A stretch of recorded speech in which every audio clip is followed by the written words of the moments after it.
untuk memberikan sosialisasi kepada kalian semua mengenai etika dan tanggung jawab dalam menggunakan AI di dunia pendidikan. Nah, pasti teman-teman semua udah pada keasikan sama kata AI, dan aku yakin pasti kalian semua para pengguna AI, betul nggak? Biasanya kalian pakai AI apa sih selain GPT?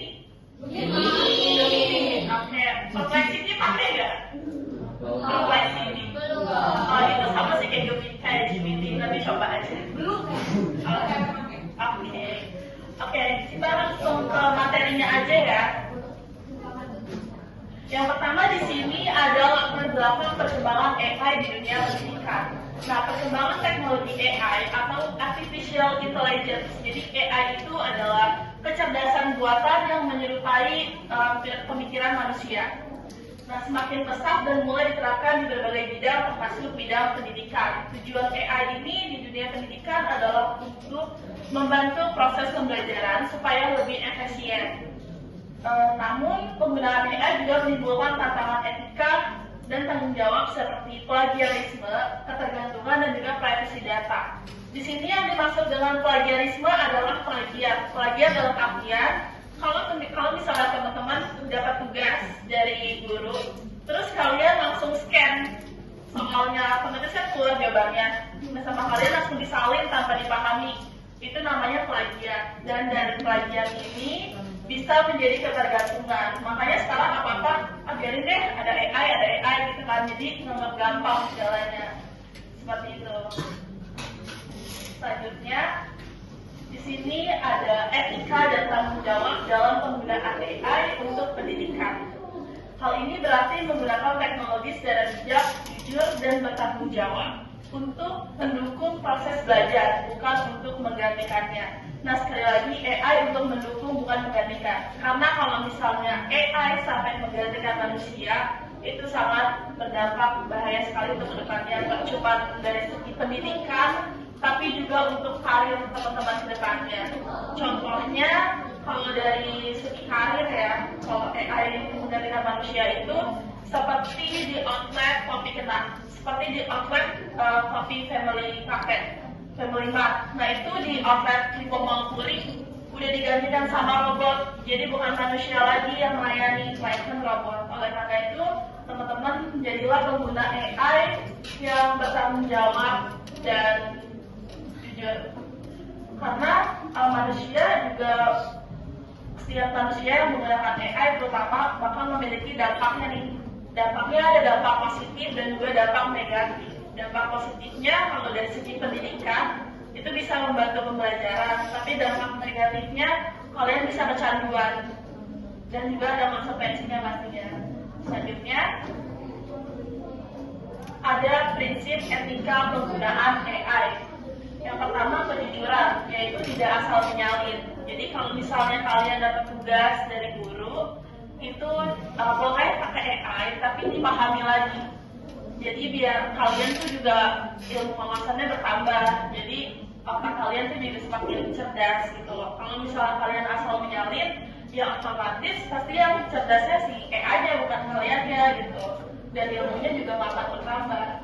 Selanjutnya ada keadilan, yaitu tanpa merugikan orang lain. Terus ada privacy, menjaga rahasia pribadi dan institusi. Jadi contohnya ini yang ini, misalnya sekarang kan lagi ramai banget ya tren mengedit foto di AI Gemini. Nah, kalau misalnya kalian ngedit foto sama Lisa Blackpink di depan sekolah kalian, ada nggak di sini ya? Ya misalnya ngedit sama Lisa Blackpink, tapi ngeditnya tuh di depan sekolah kalian, ada tulisannya kan SMA Islamic Center. Terus foto si Lisanya lagi pakai baju crop top yang kelihatan auratnya, otomatis terus pas kalian posting ke TikTok, pasti kan bakal timbul pro dan kontra. Pronya mungkin sebagian orang yang pro bakal bilang, "Kak, lagi dong from AI-nya," kayak gitu kan. Tapi yang kontranya pasti pada bilang, "Ih, anak SMA Islamic Center kok ngedit fotonya kayak gitu sih, sekolah Islam tapi mengidolakannya yang auratnya terbuka misalnya." Pasti kayak gitu. Makanya lebih hati-hati lagi kalau mau mengedit apalagi sampai memposting ke sosial media, karena bakal dampaknya tuh gak cuma ke diri kalian tapi juga institusi sekolah kalian gitu, jadi jaga nama baik sekolah juga. Selanjutnya ada akuntabilitas, yaitu berkewajiban untuk bertanggung jawab atas apa yang kalian sudah lakukan gitu loh. Selanjutnya ini contoh etika AI yang menghibur dan yang merugikan orang lain. Contoh ini dari bawah ini siapa? Kenapa ya? Iya bener, dia pemain bola Sinta. Ini sebagai contoh ya. Jadi ini sebagai AI untuk hiburan itu adalah kita boleh nih mengedit foto kita dengan idola kita ataupun dengan orang tua kita yang misalnya sudah almarhum, atau dengan pasangan kita yang di LDR, boleh ini sebagai hiburan. Tapi kalau dilihat dari segi negatifnya yang merugikan orang lain seperti ini. Misalnya kita kan suka iseng ya sama teman, kita ngedit foto teman kita lagi nyolong mangga misalnya. Iya lucu kan? Terus foto yang udah kita edit ini kita upload di grup yang ada circle-nya ataupun di snap WA, otomatis kan pasti orang yang diedit ini bakal sebel gak sih? Ini nggak boleh kayak gini karena bakal terkena dampak psikisnya atau bisa aja kena mental gitu. Walaupun dia kayak buat lucu-lucuan, buat hiburan, tapi kalau dipikir-pikir lagi, karena kalau kita mau menghibur orang, kalau lucu-lucuan itu juga ada batasannya.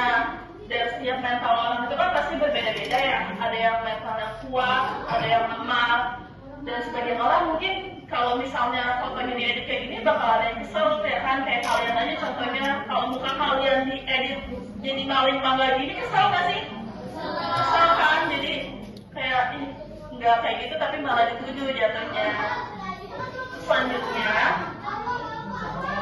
tujuan etika dan tanggung jawab. Yang pertama, mendorong penggunaan AI yang bermanfaat, aman dan manusiawi. Jadi pakai AI sewajarnya aja untuk pendidikan dan hiburan. Selebihnya kalau ada hal-hal negatif nggak perlu ditiru lah. Terus yang kedua, ada menemukan sikap jujur, bijak, dan kritis terhadap teknologi.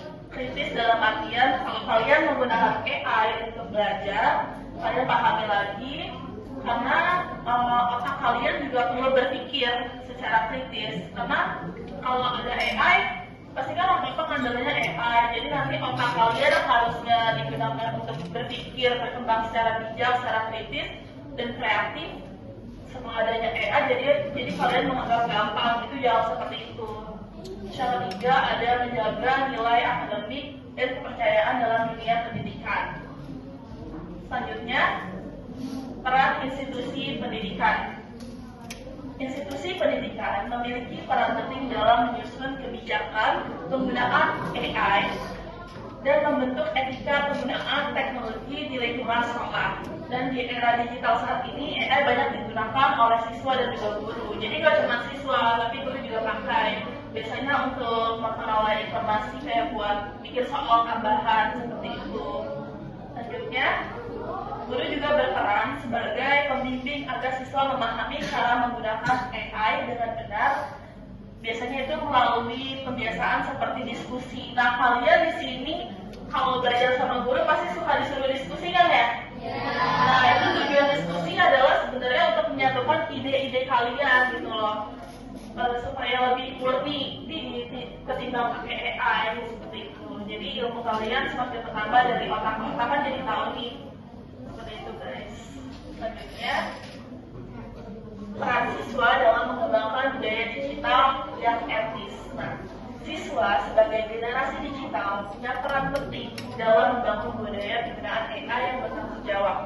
Mulai dari hal kecil seperti tidak menyebarkan hoax buatan AI yang sudah seperti dicontohkan di foto sebelumnya, kayak gitu. Jadi kalau mau ngedit foto boleh, pikir, kalau mau dipikirin lagi edit fotonya kayak gimana. Kalau sekedar buat seru-seruan sama idola nggak apa-apa. Tapi kalau ngedit fotonya yang kayak nyolong mangga, terus dijadiin kayak orang gila, terus diposting itu nggak boleh, karena jatuhnya udah hoax. Terus juga harus menghargai karya teman. Jadi kalau misalnya kalian ada tugas prakarya gitu kan, terus kalian lihat punya teman kalian yang misalnya tugasnya emang kurang bagus, jangan dibilang jelek banget sih tugas lo, jangan kayak gitu, kasihan takutnya kena mental. Jadi hargai aja walaupun sedikit gitu. dan melaporkan jika ada penyalahgunaan teknologi. Nah, di sini ada cara mengatasi kecanduan AI, yaitu belajar bijak di era digital. Yang pertama, harus menyadari bahwa AI hanyalah alat bantu, bukan mengganti kemampuan berpikir atau berkreasi.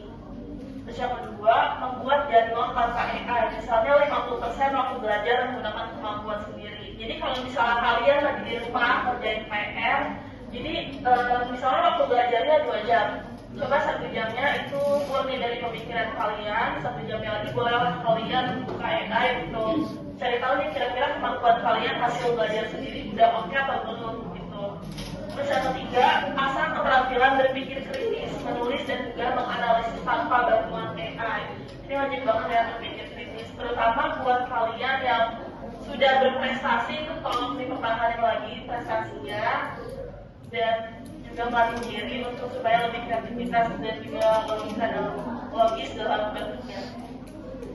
Nah, kesimpulannya, jadi AI dalam dunia pendidikan ini memberikan banyak manfaat untuk mempermudah proses belajar dan juga mengajar, namun harus disertai dengan etika dan juga tanggung jawab yang tinggi. Karena AI hanya alat bantu, bukan mengganti pemikiran manusia, dan penggunaannya juga harus menjunjung tinggi nilai kejujuran, keadilan, privasi, dan akuntabilitas agar tidak menimbulkan penyalahgunaan. Dengan menerapkan prinsip etika dan kebijakan yang jelas serta membangun budaya penggunaan AI yang bijak,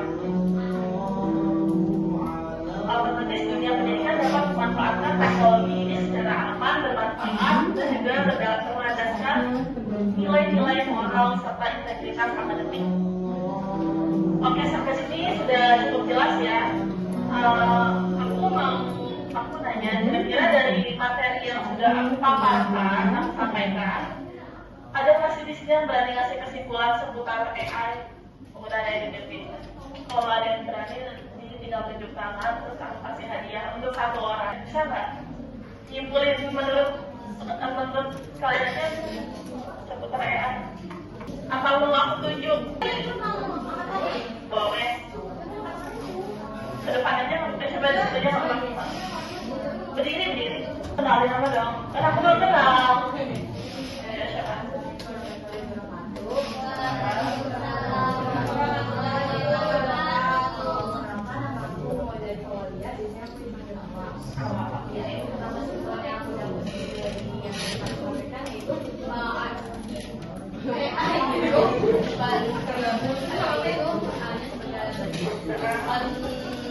Bukan tempat yang harus kita jadikan itu tuh buat belajar kita. Jadi itu kita nggak boleh menggunakan AI itu sebagai ide kita gitu loh. Jadi kalau misalkan ada tugas atau apa itu nggak boleh 100% kita ngambil AI. Boleh kita ngambil tapi sedikit